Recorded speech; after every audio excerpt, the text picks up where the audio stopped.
கவலைப்படாதீங்க, சூரியன் மறையும் நேரம் வந்துவிட்டது. நம்ம சந்திரன் உதிக்கும் நேரம் தொடங்கிவிட்டது. மணி 6க்கு மேல ஆச்சு, அதனால சூரியன் மறைஞ்சிருச்சுன்னு சொல்ல வந்த. தளபதியால் நான், இனி தளபதிக்காகவே நான். எங்கேயோ இருந்த பையன், எந்த பொருளாதார பின்புலமும் இல்லாத பையன், எந்த அரசியல் பின்புலமும் இல்லாத பையன், இந்த ஒருத்தனை நம்பி மாவட்ட செயலாளருங்கிற பதவியை தந்து இந்த சமுதாயத்தில் மரியாதையை பெற்று தந்த என்னோட அண்ணன், மக்கள் விரும்பும் முதல்வர், நம்மளோட தளபதியை வணங்கி, எப்படி ஒரு சிற்பி ஒரு பாறையை செதுக்கி செதுக்கி சிலையா வடிப்பாரோ அந்த மாதிரி பாறையா இருந்த என்ன 20 வருஷமா செதுக்கி செதுக்கி செதுக்கி இந்த இடத்துக்கு கொண்டு வந்திருக்கிறார். யாருமே இல்லை, அது நம்மளோட பொதுச் செயலாளர் கழகத்தின் போர்வால் என் ஆனந்தண்ணன் அவர்களுக்கும், அதே மாதிரி அண்ணன் செங்கோட்டையன் கிளம்பிட்டாரு. கிட்டத்தட்ட அவரோட 9 முறை எம்எல்ஏவாக இருந்த அந்த அனுபவத்தை நமக்கு கொடுக்க வந்த அண்ணன் செங்கோட்டையன் அவர்களுக்கும், எந்த மேடை ஏறினாலும் நம்ம அண்ணன் பேசுறத நம்ம கேட்குறோமோ இல்லையோ, அந்த தீய சக்தி திமுக காரங்க எல்லாரும் சத்தமா வச்சு கேட்பாங்க. ஏன்னா மேடைக்கு மேடை விரட்டி விரட்டி அடிக்கக்கூடிய நம்ம ஆதவ அர்ஜுன் அண்ணன் அவர்களுக்கும், வார்த்தைகளால் எவ்வளவு பெரிய ஆயுதங்களை எறிந்தாலும் அதே இடத்தில் தடுத்து நிறுத்தி புதிய ஆயுத வார்த்தையை உருவாக்கி அவனை அடிக்கும் அண்ணன் ராஜ்மோகன் அவர்களுக்கும் என்னுடைய வணக்கங்களை தெரிவித்துக் கொண்டு, கழகத்தின் கோவை மாவட்ட செயலாளர்கள் அண்ணன் சம்பத்குமார் அவர்களுக்கும், அண்ணன் யுவராஜ் அவர்களுக்கும், அண்ணன் ராஜ்குமார் அண்ணன் அவர்களுக்கும், அண்ணன் பாபு அண்ணன் அவர்களுக்கும் என்னோட வணக்கங்களை தெரிவித்துக் கொண்டு, இந்த மாவட்டத்தில், தெற்கு மாவட்டத்தில் இருக்கக்கூடிய அத்தனை இங்கே வந்திருக்க அத்தனை சொந்தங்களுக்கும், மேடையில் இருக்கவங்களுக்கு மட்டும் இல்லை, கீழே கடைசியில் உட்காந்துருக்க உங்கள் எல்லாருக்கும், எனக்கு இங்கே இருக்கவங்க நம்ம நிர்வாகிகளோட பேரை சொல்லணும்னு ஆசை தான். ஆனால் 99 பேரை சொல்லி சந்தோஷப்படுத்தி ஒருத்தர் பேரை சொல்லாமல் அவங்க வருத்தப்பட்டாங்கன்னா அது ரொம்ப கஷ்டமாக போயிடும். அதனால மேடையில் அமர்ந்திருக்கும், இங்கே வந்திருக்கும் தளபதியின் நெஞ்சில் குடியிருக்கும் தோழர்களுக்கும், தோழிகளுக்கும், அம்மாக்களுக்கும், அக்கா தங்கைகளுக்கும், அண்ணன்களுக்கும், தம்பிகளுக்கும் என்னோட மனமார்ந்த வணக்கத்தை தெரிவித்துக் கொண்டு எனது உரையை ஆரம்பிக்கிறேன். TVK தமிழக வெற்றி கழகம் இந்த கட்சியை அறிவிக்கும் போது இங்க இருந்த மற்ற கட்சியில என்ன சொன்னாங்கன்னா, என்ன ஒரு 7% ஓட்டு வாங்கிடுவாங்களா அப்படின்னு நினைச்சாங்க. நம்மளோட மாநாடு, வெற்றி மாநாடு, விக்கிரவாண்டி மாநாடு முடிஞ்சதும் இல்லை ஒரு 15% வாங்கிடுவாங்கன்னு நினைக்கிறேன் அப்படின்னாங்க. அடுத்து பார்த்தா மக்கள் கடலாக சங்கமிக்கும் மதுரை மாநாடு முடிஞ்சதும் இல்லை 24% வந்துடுவாங்க தான் போல இருக்கு அப்படின்னாங்க. நீங்க நினைச்சிட்டே இருங்க, உங்க எல்லாத்துக்கும் தெளிவா சொல்றது என்னன்னா, 2026 தேர்தலில் தமிழக வெற்றி கழகம் 45% வாக்குகளோடு ஒரு சரித்திர வெற்றி பெற்று மீண்டும் ஒரு யுக தலைவராக எங்கள் அண்ணன் தளபதி உருவெடுப்பார். எங்கள் ஆட்சி அமைந்ததும் அடுத்து வர 20-30 ஆட்சியும் தமிழக வெற்றி கழகத்தின் ஆட்சியாக தான் இருக்கும்.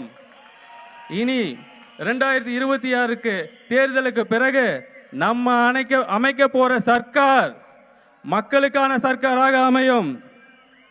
எல்லாம் என்ன சொல்லுவாங்கன்னா, சாதனை ஆட்சி, சாதனை ஆட்சி. என்னங்க உங்க சாதனை அப்படின்னு கேட்டா, மாசம் 1000 ரூபாய் கொடுத்துட்றோம், பொங்கலுக்கு 3000 ரூபாய் கொடுத்துட்றோம் அப்படின்னாங்க. போன 2-3 வருஷத்துக்கு பொங்கலுக்கு கொடுக்கல, இந்த வருஷம் மட்டும் ஏன் கொடுத்தாங்கன்னா தேர்தல் வருது. இப்போ இருந்தே மக்களை கொஞ்சம் கொஞ்சமாக காசை கொடுத்து விலைக்கு வாங்க முயற்சி பண்ணிட்டு இருக்கிறாங்க.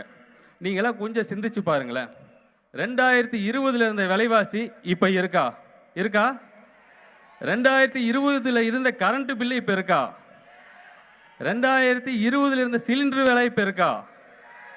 ஆனால் 2020 ஒருத்தரோட சம்பளம் 8000 ரூபாய் பேசிக் சம்பளமாக இருந்தது. இன்னைக்கும் 8000 ரூபாய்க்கு தான் படித்து முடிச்சு போனால் சாதாரண விலைக்கு எடுக்கிறாங்க.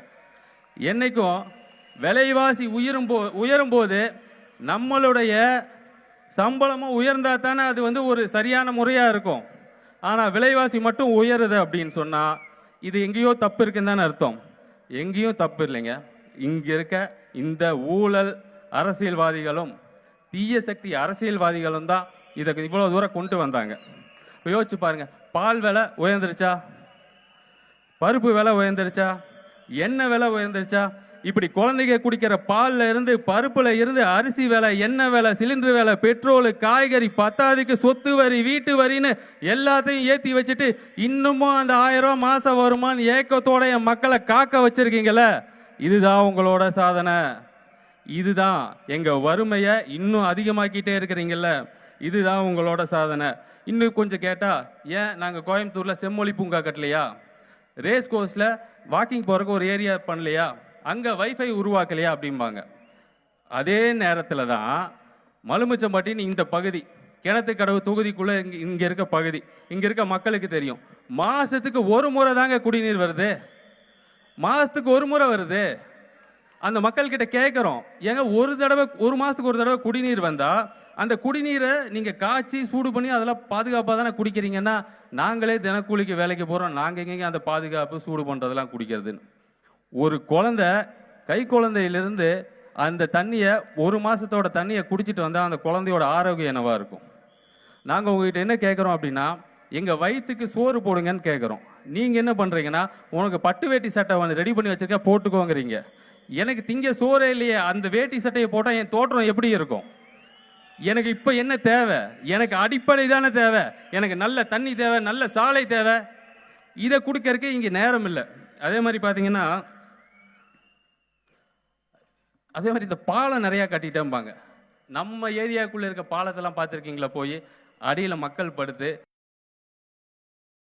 உள்ள கை குழந்தை இதை கடந்து போறதா இங்க இருந்த இன்னைக்கு இருக்கிற ஆட்சியாளர்களும் இதுக்கு முன்னாடி இருந்த ஆட்சியாளர்களும்.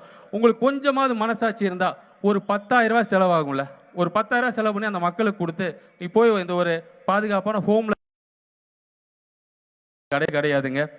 இன்னொரு விஷயம் பார்த்தீங்கன்னா, குடிசை மாற்று வாரியம் நம்ம மலுமிச்சம்பட்டி பகுதியில் மட்டும் கிடையாதுங்க. வெள்ளலூர் பகுதியில் இருக்க குடிசை மாற்று வாரியம், அறிவொளி நகரில் இருக்க குடிசை மாற்று வாரியம், இங்க இருக்க மக்கள்லாம் யாருன்னு கேட்டீங்கன்னா, நகர்ப்புறங்கள்ல வாழ்ந்த மக்கள். அதாவது ஹார்ட் ஆஃப் சிட்டின்னு சொல்லுவாங்க. இப்படி எந்திரிச்சு போனா பெரிய பெரிய மால் இருக்கும், இந்த பக்கம் வந்தா நல்ல ஆஸ்பத்திரி இருக்கும், இந்த பக்கம் வந்தா தேட்டர் இருக்கும். ரொம்ப இருந்த மக்களை ஸ்லம் கிளியரன்ஸ், அது பேர் பாருங்களேன், ஸ்லம் கிளியரன்ஸுங்கிற பேர்ல அந்த மக்களை அந்த இடத்துல இருந்து வலுக்கட்டாயமா அப்புறப்படுத்தி அவங்களுக்கு பெட்டி பெட்டியா ஒரு வீடு கட்டி கொடுத்து, கேட்டானா அப்பார்ட்மெண்ட் ரேஞ்சில் உங்களுக்கு ஒரு வீடை கொடுக்க போறேன், நீங்க அதை விட்டுட்டு வந்து சொந்த அவங்க கூரையில் இருந்தவனை கொண்டு வந்து சொந்த வீட்டில் இருங்கன்னு சொல்ல வச்சு, இன்னைக்கு வெள்ளலூர் பகுதியில் இருக்க அப்பார்ட்மெண்ட் காங்கிரீட் அப்பார்ட்மெண்ட் மழை வந்தா ஒழுகுது, அந்த கூரையில ஒழுகல, இந்த காங்கிரீட் நீ கொடுத்த காங்கிரீட் வீட்டில் ஒழுகுது.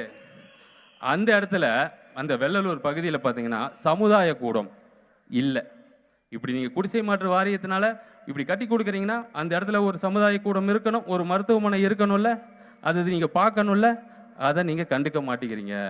அந்த மக்கள் போக்குவரத்துக்கு அங்கே பேருந்து வசதி கிடையாது. நான் சொல்றது வெள்ளலூர் மட்டும் இல்லை, அறிவொளி நகர் பகுதியில் இருக்கிற அப்பார்ட்மெண்ட்டும் தான், மலுமிச்சம்பட்டியில் இருக்க பகுதியில் இருக்க அப்பார்ட்மெண்ட்டும் தான். மலுமிச்சம்பட்டியில் இந்த குடிநீர் நீர் வரலன்னு சொல்லி ஒரு மாசமா அந்த அப்பார்ட்மெண்ட் மக்கள் ஒரு மாசமா போர் சரியாகலன்னே சொல்லிட்டு இருந்தாங்க இந்த அதிகாரிகள்.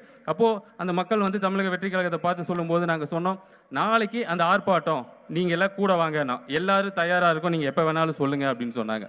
நாங்கள் ஆர்ப்பாட்டம் சொன்னோடனே அடுத்த நாள் அந்த அதிகாரிகள் ஃபோன் பண்ணி கொஞ்சம் வெயிட் பண்ணுங்க, ஒரே நாளில் முடிச்சிடறோம். நான் நம்பல, ஒரு நாள் எப்படி முடிப்பாங்க, ஒரு மாசம் முடியாத வேலையை ஒரு நாளில் முடிச்சிருவாங்களான்னு பார்த்தா ஒரு நாளையே முடிச்சிட்டாங்க. அப்போ அந்த ஒரு நாள் முடியற வேலையை ஒரு மாசமா இழுத்தாங்கல்ல, என்ன ஒரு தைரியம் தெரியுமா? இங்க யார் கேப்பா அப்படிங்கிற தைரியம். இனி நாங்க கேட்போம். இந்த பகுதி மட்டும் கிடையாது, கிணத்துக்கடவு மட்டும் கிடையாது, பொள்ளாச்சி வால்பாறையில் எங்க பிரச்சனை நடந்தாலும் கண்டிப்பா தமிழக வெற்றி கழகம் அந்த இடத்துக்கு நிச்சயமா வரும், அந்த மக்களுக்காக சேர்ந்து குரல் கொடுக்கும். அப்புறம் வந்து பாருன்னா, இந்த பெண்களோட பாதுகாப்பு, நம்ம பெண்களோட பாதுகாப்புனா இந்த தொகுதியில சாராய ஆலைகளால் அதாங்க டாஸ்மாக் நிரம்பி வழியுது, எங்க பார்த்தாலும் சாராய கடை. நீங்க என்ன சொன்னீங்க, நாங்க ஆட்சிக்கு வந்தா படிப்படியா சாராய கடைகளை டாஸ்மாக குறைப்போம்னு சொன்னீங்களே, இந்த பகுதியில் எத்தனை கடையை குறைச்சிங்க?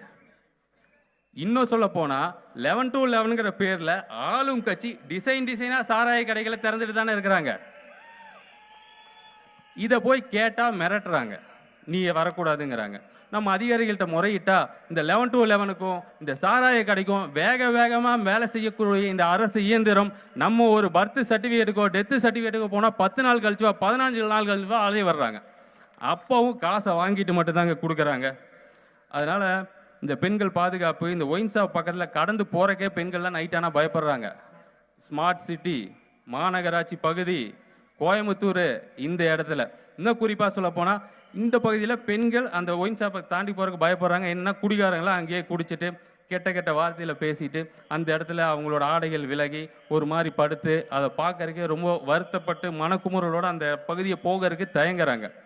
இன்னொரு விஷயம் சொல்கிற பாருங்க, போத்தனூரில் சாரதா மில் ரோட்டில் ஒரு கடைக்கும் இன்னொரு கடைக்கும் ஒரு 400 மீட்டர் கூட வித்தியாசம் இருக்காது. ஒயின் ஷாப் ஒன்று இங்கே திறந்தா இங்கேருந்து ஒரு 2 கிலோமீட்டராது இருக்கணும்னு சட்டம் இருக்குல்ல, இதுக்கு எப்படி நீங்கள் அனுமதி கொடுத்தீங்க? அந்த பகுதியில் 9 மணிக்கு மேலே ஆம்பளைங்க போகிறக்கே பயப்படுறாங்க. ஏன்னா எல்லாரும் அந்த ரோடே ஒரு பாருக்குள்ளே போயிட்டு வர மாதிரி தான் இருக்கும். இங்கேயும் ஒருத்தன் ஆடிட்டு இருப்பான், அங்கேயும் ஒருத்தன் ஆடிட்டு இருப்பான்.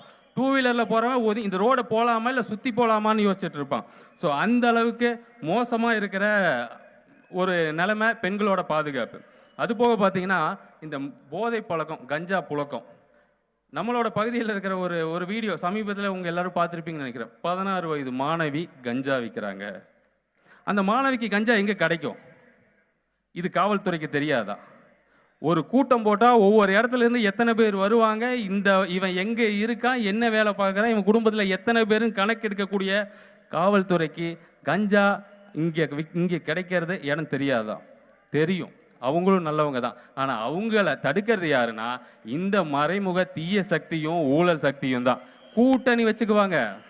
நீங்கள் நல்லா பாருங்களேன், நம்ம தளபதி சொன்ன மாதிரி தான் இந்த பாசிச சக்தியும் தீய சக்தியும் மேலே அடிச்சுக்கிற மாதிரி அடிச்சுக்குவாங்க, கீழே திரைமறைவில் கை கொடுத்துக்குவாங்கன்னு. அது இந்த மாவட்டத்துக்கும் பொருந்தும். இதனால யார் தெரியுங்களா அதிகமாக ஏமாறுறாங்க? இந்த 2 பேர்த்தினால சிறுபான்மையினர் மக்கள் தான். இந்த பகுதியில் வாழ்கிற சிறுபான்மையினர் மக்கள் இந்த விஷயத்தை நீங்கள் நல்லா ஆழ்ந்து ஒரு விஷயத்தை புரிஞ்சுக்கணும். இங்கே நல்லா பாருங்கள், நம்ம கோயம்புத்தூர் எடுத்துக்கலாம். கோயம்புத்தூரில் 10 தொகுதி இருக்குது. 10 தொகுதியில் சிறுபான்மையினர் மக்கள் அதிகம் வசிக்கிற பகுதி கோட்டைமேடு, கரும்பு கடை, போத்தனூர், இப்படி இருக்கும். இந்த பகுதியில் கரும்பு கடையும் போத்தனூரும் ஒரே ஆல்மோஸ்ட் கோட்டைமேடு ஒரே பகுதியில் தான் வரும். ஆனால் இந்த பகுதியை எப்படி சட்டமன்ற தொகுதியாக பிரிச்சிருப்பாங்க பாருங்களேன். கோட்டைமேடு கோயம்புத்தூர் தெற்கு தொகுதிக்கு போயிடும், கரும்பு கடை முன்னாடி வரைக்கும் தொண்டாமுத்தூர் தொகுதிக்கு போயிடும், சாரமேடு சிங்காநல்லூர் தொகுதிக்கு போயிடும், ஆத்துப்பாலம் போத்தனூர் கிணத்துக்கடவு தொகுதிக்கு வந்துடும். ஏன் அப்படி பிரிச்சாங்க? நீங்க யோசிங்க. சிறுபான்மையினருக்கு பாதுகாப்பான அரசு தானே அந்த திமுக, ஏன்பா பிரிச்சிங்க? சரி, அவங்க ஆட்சியில் பல நாளாக இல்லை, பட் இன்னொரு ஆட்சி இருந்துச்சுல்ல, அவங்களாவது அதை சரி பண்ணியிருக்குல்ல, நாங்கள் சிறுபான்மையினர் மக்களுக்காக நிற்போன்னு. இதை எல்லாம் சிறுபான்மையினர் மக்கள் அவங்களோட தலைவர்கள்ட்டையும் முன்னோர்கள்ட்டையும் கேட்டு பாருங்களேன். இதில் மிகப்பெரிய சதி இருக்கு. உங்களை ஒன்றுபட விட மாட்டேங்கிறாங்க. ஆனால் வெளியே வந்தால் பாஜக உள்ள வந்துடும், பாஜக உள்ள வந்துடும். இப்படி சொல்லி சொல்லி சொல்லியே உங்களை ஏமாத்துறாங்க. இதை இங்கே வந்த மக்கள் மட்டும் இல்லை, இந்த தொலைக்காட்சி வாயிலாக பார்க்குற எல்லாருமே கேட்கட்டும். அதுக்கு சரியான காரணங்கள் இருந்தால் சொல்லட்டும். ஆனால் நான் எல்லாமே விசாரித்து பார்த்தேன். நான் அந்த ஒரு தொகுதி வரையறை எப்படி பிரிப்பாங்க, என்ன மோசத்தில் பிரிப்பாங்க, அதெல்லாமே பார்த்ததேன் எனக்கு. ஆனால் இதுக்கு எனக்கு புரியல. நான் நிறைய பேர்த்து கேட்டேன், ஆமாங்கன்னு தான் சொன்னாங்க. பல சிறுபான்மையினர் தலைவர்கள் எனக்கு நல்ல பழக்கம், என் மேலே அன்பாக இருப்பாங்க. நான் வருஷமானா சபரிமலைக்கு போவேன், ராகவேந்திரர் கோயிலுக்கு போவேன், காலையில் பூஜை பண்ணாமல் வெளியே வரமாட்டேன். ஆனால் ரம்ஜானுக்கு 27லேருந்து 5 நோன்பு இருப்பேன், கடைசி ரம்ஜான்ல இருந்து. ஏன்னா நான் தளபதியோட வளர்ப்பு, எங்களுக்குள்ள சாதி மதம் கிடையாது. கோயிலுக்கு போகிற வரைக்கும் தான் நான் இந்து, பள்ளிவாசல் போகிற வரைக்கும் தான் என் நண்பன் முஸ்லீமாக இருப்பான். நாங்கள் வெளியே வந்தால் நாங்கள் எல்லாரும் ஒன்று தான், நாங்கள் எல்லாரும் சமந்தான். எங்களுக்குள்ள இந்த சூழ்ச்சியால் பிரித்து விடணும், மூட்டி விடணும் அப்படின்னு நினச்சிங்கன்னா அது கனவுல கூட நடக்காது. ஸோ அதனால் இந்த இஸ்லாமிய மக்கள் தயவு செஞ்சு அவங்க சதியை இந்த தடவை முறியடிக்கணும். அவங்க சொல்கிறதுல என்ன தெரியுமா, நீங்கள் போய் பேசுங்க, நாங்கள் பார்க்காத இந்த மக்கள்கிட்டயா, நாங்கள் போய் பேசாததா, நாங்கள் செய்யாத கட்சி பணியா, எல்லாம் பார்த்துட்டோம், நாங்கள் இன்னி அதை செய்ய போகிறது இல்லை. வீதி வீதியாக போய் தெருமுனை நம்ம போட்டோம், 16 இடத்துல தெருமுனை கூட்டம் போட்டோம். இது வரைக்கும் 26 தடவை ஆர்ப்பாட்டம் பண்ணியிருக்கோம், போராட்டம் பண்ணியிருக்கோம். இதெல்லாம் பார்த்துட்டு சிரிக்கிறாங்க. தம்பி இதெல்லாம் நாங்கள் அந்த காலத்திலேயே பண்ணிட்டோம். கடைசி நேரத்தில் ஓட்டுக்கு 2000 ரூபா. இந்த 2000 ரூபாயை கொடுக்கும்போது அவங்க எவ்வளோ வேகமாக ஓடி வந்து வாங்குறாங்கன்னு மட்டும் பாருங்களேன் அப்படின்னாங்க.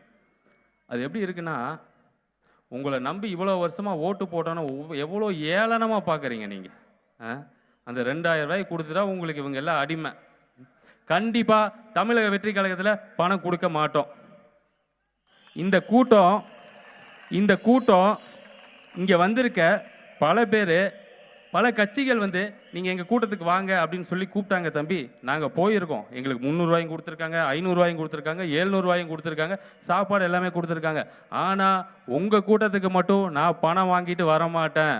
பணம் செலவு பண்ணி வண்டி வச்சுட்டு வேணாலும் வரேன். ஏன்னா இது என்னோட கட்சி, தளபதியோட கட்சி, தளபதி மேலே அன்பாக இருக்கிறவங்க நாங்கள் அப்படின்னு சொல்லி வந்த மக்கள் கூட்டம். மனசாட்சி தொட்டு சொல்லுங்க, இந்த கோயம்புத்தூர்ல கடந்த 10 வருஷமா இப்படி ஒரு கூட்டத்துக்கு காசு கொடுக்காம கூட்டண ஏதாவது ஒரு கட்சி இருக்கா? இங்க யாராவது உங்களுக்கு காசு கொடுத்துருக்காங்களா? கொடுக்குறேன்னு ஏதாவது சொன்னாங்களா? சாப்பாடு கூட எங்களால் வாங்கி கொடுக்க முடியுமான்னு தெரியாது. இருந்தாலும் நாங்கள் எல்லாம் சேர்ந்து கொஞ்சம் கொஞ்சமாக போட்டு மக்களுக்கு ஏதாவது பண்ணணும். எங்கள் சக்திக்கு எங்ககிட்ட பணம் இல்லை. இந்த கூட்டம் நடத்துகிற கூட எங்கிட்ட வந்து மாற்றுக் கட்சி நண்பர்கள்லாம் சொன்னாங்க, ஏன் நீங்கள் போய் ஒயின் ஷாப்பில் கேட்டிங்கன்னா ஒரு 10-10,000 ரூபா கொடுப்பாங்க.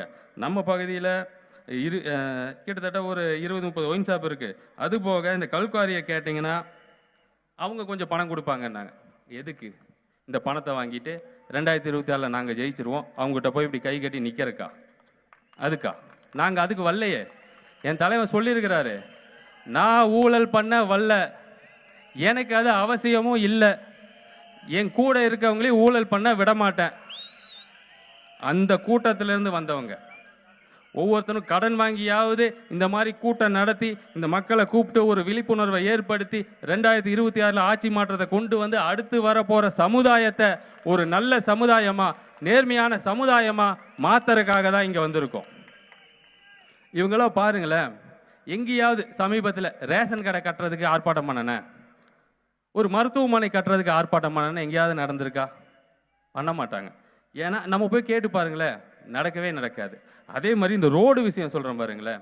இந்த ரோடு ஆட்சிக்கு வந்து 3 வருஷமா அந்த குண்டுங்குழிலேயே தான் நம்ம கிடந்து செத்துருப்போம். அது என்னடா பண்ணுறதுன்னு தோணிருக்கும். ஆனால் கடைசியாக அந்த எலெக்ஷன் வரும்போது 6 மாதத்தில் உங்கள் ஏரியாலெலாம் ரோடு போட்டுட்டு இருப்பாங்களே, போடுவாங்க. ஏன்னா எலெக்ஷன் வருதுல்ல. நம்ம 3 வருஷம் கஷ்டப்பட்டிருப்போங்க. இது மனுஷனோட உளவியல். 3 வருஷமா கஷ்டப்பட்டிருப்போம். ஆனால் 3 மாதம் அந்த கஷ்டம் இல்லாமல் அந்த இடத்த பயணிச்சிட்டோம்னா அந்த 3 வருஷ கஷ்டம் நமக்கு மறந்துடும். இதைத்தான் பயன்படுத்துகிறாங்க இந்த ஊழல் அரசியல்வாதிகளும் தீய சக்தி அரசியல்வாதிகளும். இதை நாங்கள் எடுத்து சொல்லுவோம், என் மக்கள்கிட்ட சொல்லுவோம். இந்த 3 வருஷம் இவ்வளோ தூரம் நம்மளை கஷ்டப்படுத்தியிருக்காங்க அப்படின்னு அதை ஞாபகப்படுத்திக்கிட்டே இருப்போம். அவங்கள ஞாபகமாக இருக்க வச்சுக்கிட்டே தான் இருப்போம்.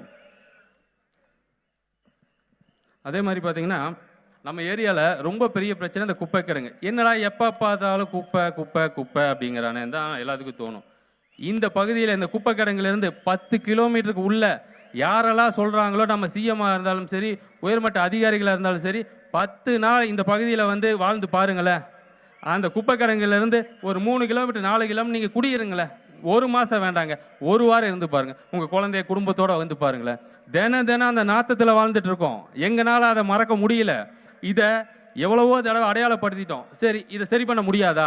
நானும் யோசித்தேன். சரி, நம்ம சும்மா குறையே சொல்லிட்டு இருந்தா அதுக்கு தீர்வு தான் என்ன அப்படின்னா, ஒரு சாதாரண தீர்வுங்க. அதுக்கு ஒவ்வொரு குப்பை கிடங்குலையும் பயோமைனிங் திட்டம்னு ஒன்று இருக்குது. அந்த பயோமைனிங் திட்டம் என்ன அப்படின்னா, அதோட பட்ஜெட்டையும் நான் பார்த்தேன்னா நமக்கு தான் இந்த இணையதளம் இருக்கே, அது மூலமாக பார்க்கும்போது ஒரு பயோமைனிங்க்கு 59 கோடி ரூபாய் இருந்தால் ஒரு பயோமைனிங்கை கொண்டு வரலாம். செம்மொழி பூங்காக்கு காட்டின ஆர்வத்தை ஏன் இந்த குப்பை கிடங்குக்கு காட்ட மாட்டேங்கிறீங்க? ரேஸ் கோர்ஸ்ல வைஃபைக்கும் அங்க நடந்து போற மக்களுக்கு கொடுக்கிற முக்கியத்துவத்தை ஏன் இங்க மூச்சு விட முடியாம தவிக்கிற மக்களுக்கு கொடுக்க மாட்டேங்கிறீங்க?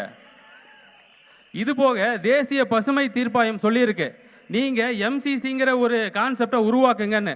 எம்சிசினா ஒன்றும் இல்லைங்க, மைக்ரோ கம்போசிங் சென்டர். கிட்டத்தட்ட ஒரு 40 இடத்துல உருவாக்கணும்னு சொல்லியிருக்கு. இன்னைக்கு அது விரல் விட்டு எண்ணக்கூடிய அளவுக்கு கூட வேலை செய்யறது இல்லை. அட்லீஸ்ட் ஒரு 4 மண்டலமா 100 வார்டுகளோட குப்பை இங்கே வருது. 1250 டன் குப்பை இங்கே வருது. ஒரு 4 மண்டலமா 25 வார்டுக்கு ஒரு இடத்த தேர்ந்தெடுத்து அங்கே நீங்கள் இந்த மைக்ரோ கம்போசிங் சென்டரை உருவாக்குனீங்கன்னா இங்கே இவ்வளோ பிரச்சனை வராது இல்லை. நீங்கள் ஏன் இந்த கிணத்து கடவு தொகுதி, இவங்க எப்படி, நீங்கள் எல்லாம் கிணத்து கடவு தொகுதி தானே? எல்லாரும் கிணத்து கடவு தொகுதியா? நம்ம தொகுதி அவங்களுக்கு என்ன தெரியுமா? குப்பை தொட்டி. இதை இங்க கேட்கறதுக்கு ஆள் இல்லை. ஜெயிச்சவங்க போய் நின்னுக்கிறான். எப்படி கேட்பாங்க? ஒரு குப்பை கிடங்குல இருந்து சம்பாதிக்கணும் இருக்கிற மனுஷனோட சிந்தனை மக்களுக்கு நல்லது செய்ய எப்படிங்க வரும்? சின்ன பசங்க விவரம் தெரியாது.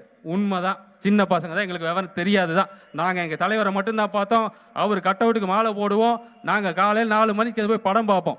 என்னைக்கு எங்கள் தலைவர் நம்ம அரசியலுக்குள்ளே போகிறேன்னு சொன்னாரோ அன்னையிலேருந்து இந்த அரசியலை கற்றுக்க ஆரம்பித்தோம். இன்னைக்கு நாங்கள் பேசுகிற அரசியல் உங்களால் பேச முடியாது. என்ன வேணாலும் கேளுங்க, எங்கனாலும் பதில் சொல்ல முடியும். ஆனால் யாருக்கு சொல்லணுமோ அவங்களுக்கு தான் சொல்லுவோம். சும்மா வீதியில் இருக்கிறவங்களாம் சொல்ல மாட்டோம். ஏன்னா சில பேர் நம்மளை விமர்சனம்ங்கிற பேரில் அவங்களோட பொழப்பை பார்க்கறதுக்கு போகிறாங்க. பொழைச்சி போட்டு பரிதாபம் சம்பாரிச்சிட்டு போகணும்னு சொல்லி அவங்களெல்லாம் விட்டுட்டு போயிடணும். அதே மாதிரி இங்கே இருக்கக்கூடிய சில அதிமுக தொண்டர்கள்லாம் எனக்கு உண்மையாலும் அவங்களாம் ஒரு தாயில்லா பிள்ளை மாதிரி ரொம்ப தவிக்கிறாங்க. என்ன முடிவு எடுக்கணும்னே தெரியாமல் இருக்கிறாங்க. ஸோ அவங்களுக்கு எல்லாத்துக்கும் ஒரு வேண்டுகோள், நிறைய பேர் தமிழக வெற்றி கழகத்தை நோக்கி வராங்க. நீங்கள் இந்த அரசியல் கள சூழ்நிலையை புரிஞ்சுக்கோங்க. எந்த பாசிச சக்தியையும் வளர்த்து விட நினைக்காதீங்க. நம்ம கிணத்துக்கடவு தொகுதி ஒரு அமைதியான, ஒற்றுமையான, ஒன்றுக்குள்ள ஒன்றா வாழ்ந்துட்டு இருக்க தொகுதி. இதை நேரடியாக எதுக்க போகிறது பாசிச சக்தி. மறைமுகமாக அந்த உங்கள் மேலே இருக்க அந்த வன்மத்தை தீர்க்கிறது அந்த தீய சக்தி. ஸோ இதுக்கு போய் நீங்கள் இரையாயிராதீங்க. அதே மாதிரி பார்த்தீங்கன்னா கிணத்துக்கடவு தொகுதியில் எல்லாம் சொல்லுவாங்க, தளபதி யாரை வேட்பாளராக சொல்கிறாரோ நிச்சயம் இந்த கிணத்துக்கடவு தொகுதியில் பெரும்பான்மையான வாக்கு வித்தியாசத்தில் தமிழக வெற்றி கழக தொண்டர்கள், தமிழக வெற்றி கழக வேட்பாளர் வெற்றி பெறுவார். இது சத்தியம். சும்மா ஸ்டேஜுக்கு மேடைக்கு பேசுகிறோம் அப்படிலாம் இல்லை. இவங்களோட கணக்கு என்னன்னா, போன தேர்தலில் என்ன நடந்துச்சு, அதுக்கு முந்தின தேர்தல் என்ன நடந்துச்சு, இதை வச்சு ஒரு கால்குலேஷன் போட்டுட்டு இருக்கிறாங்க. நம்ம அப்போ ஒரு 28 வாங்கினோம், இங்கே அவங்க ஒரு 13 வாங்கினாங்க, சேர்த்தி பார்த்தா ஒரு 40ங்கிறாங்க. சார், அதுக்கப்புறம் தமிழக வெற்றி கழகம் உருவாயிருக்கு. அந்த நீங்கள் வாங்கின அந்த 27லையும் இந்த பக்கம் இருக்க 18லையும் கிட்டத்தட்ட முக்கால்வாசி இந்த பக்கம் வந்துருச்சு. அந்த பக்கம் இருந்தாங்களே அந்த ஜெயிச்சவங்க, அங்கே இருந்து ஒரு 30% இங்கே வந்துருச்சு. அதனால இந்த தடவை நீங்கள் போடுற கணக்கு எல்லாமே 0 தான். எதுவுமே நீங்கள் நினைக்கிற மாதிரி நடக்காது. எல்லாம் அந்த ஒரு கனவு கோட்டையில் இருக்கிறாங்க, நம்ம ஜெயிச்சிருவோம் அப்படின்னு. அந்த கோட்டையை உடைக்கிறதுல தாங்க சார் எங்கள் தளபதி எக்ஸ்பர்ட்டு. கடைசியாக ஒரு குரல், இயற்றலும் ஈற்றலும் காத்தலும் காத்த வகுத்தலும் வல்லதரசு. ஒரு அரசின் கீழ் இயங்கும் நாடு பசி இல்லாமலும் பிணி இல்லாமலும் அயல் நாட்டில் பகை இல்லாமலும் இருந்தாலே நலமாக அமையும். நாட்டின் அரசு பாரபட்சமின்றி அனைவருக்கும் பசி தீர்க்கும் அரசாகவும், பல நல்ல திட்டங்களின் வழி நாட்டு மக்களின் சுகாதாரத்தை பேணும் அரசாகவும், அமைதியை விரும்பும் அரசாங்கமும் இருப்பது சிறந்த அரசுங்கிறாரு வள்ளுவர். அந்த மாதிரி ஒரு அரசு வேணும் அப்படின்னா எந்த ஒரு எதிர்பார்ப்பும் இல்லாத, எந்த ஒரு தேவையும் இல்லாத நம்ம தளபதியோட தமிழக வெற்றி கழகம் தான் அந்த ஆட்சியை கொடுக்கும். கடைசியாக ஒன்று, இந்த 1000 ரூபாயை இங்கே யாருமே கொடுக்கக்கூடாதுன்னு சொல்லலை, தகுதியான மக்களுக்கு கொடுங்கன்னு சொல்கிறோம். ஒரு அப்பாவுக்கு 4 குழந்தை இருக்குது. ஒரு குழந்தை IAS ஆகிட்டான், ஒருத்தன் டாக்டர் ஆகிட்டான், ஒருத்தன் கலெக்டர் ஆகிட்டான். கலெக்டர் IASல ஒருத்தன் ஏதோ ஒரு ஃபீல்டில் IT துறையில் பெரிய ஆள் ஆகிட்டான் அப்படின்னு வச்சுக்கோங்களேன். கடைசியாக இருக்கிற பையனுக்கு வேலை இல்லை, அவன் கொஞ்சம் சிரமப்படுறான்னா அந்த அப்பா அந்த மக்களுக்கு அந்த பையனுக்கு உதவணும். அந்த மாதிரி நம்ம நாட்டில் யார் கஷ்டப்படுறாங்களோ அவங்களுக்கு இந்த அரசுகள், நம்மளோட அரசுகள் எல்லாம் உதவணும். ஆனால் இங்கே என்ன நடக்குது தெரியுங்களா? எனக்கு தெரிஞ்ச ஒரு நண்பர் 2 கார் இருக்குது, 2 ரேஷன் கார்டும் இருக்குது, ஒரு பங்களா இருக்குது. ஆனால் அவருக்கு இந்த பொங்கலுக்கு 3000 ஒரு வீட்டில் 6000 ரூபா. எனக்கு தெரிஞ்ச ஒரு நண்பர் 100வது வார்டில் இருக்கிறாரு. அவர் இந்த 1000 ரூபா ஸ்கீமுக்கு அப்ளை பண்ண போகிறாரு. அவரை 6 மாதமாக அந்த ஸ்கீமில் எடுத்துக்க மாட்டேங்கிறாங்க. ஏன்னா நீ இந்த கட்சிக்காரன் கிடையாதுன்னு. முதல்ல யாருக்கு எந்த திட்டத்தை கொடுக்கணுங்கிற ஒரு திட்டமிடலே இல்லாத நீங்கள் எப்படி ஒரு திட்டத்தை கொண்டு வந்துட்டோம் வெற்றிகரமான திட்டம் நீங்கள் எப்படி சொல்ல முடியும்? 1000 ரூபாய் இல்லை, கஷ்டப்படுறவங்களுக்கு 2000 ரூபா கொடுக்கலாம், 3000 ரூபா கொடுக்கலாம். ஆனால் யாருக்கு அது போய் சேரணுமோ அதை தேடி கண்டுபிடிச்சி கொண்டு போய் சேர்த்தணும். அப்போ தான் ஒரு நல்ல ஆட்சி அமையும். இதெல்லாம் பெரிய வியூகத்தோட தளபதி வராரு. தமிழக வெற்றி கழகம் இந்த தொகுதியில், பொள்ளாச்சி தொகுதியில் வால்பாறை தொகுதியில் பெரும்பான்மையான வாக்கு வித்தியாசத்தில் ஜெயிக்கும். இப்போ நாங்கள் சொன்ன குறைகள் எல்லாத்தையும் வீடியோ மூலமாகவும் நிறைய பகுதியில் இருக்க குறைகளை சொல்லிட்டு இருக்கோம். அத்தனையும் போர்க்கால அடிப்படையில் தளபதியோட உத்தரவின் பேரில் இங்கே வெற்றி பெறக்கூடிய வேட்பாளர்கிட்ட கேட்டு அந்த பிரச்சனைகள்லாம் தமிழக வெற்றி கழகம் சரி செய்யுங்கிறத தெரிவித்து கொண்டு எனக்கு இப்படி வாய்ப்பளித்த எங்கள் அண்ணன்கள் எல்லாருக்கும், ஆனந்த அண்ணனுக்கும், என் தளபதிக்கும், கடவுளுக்கும், எங்கள் அப்பாவுக்கும் ரொம்ப நன்றி.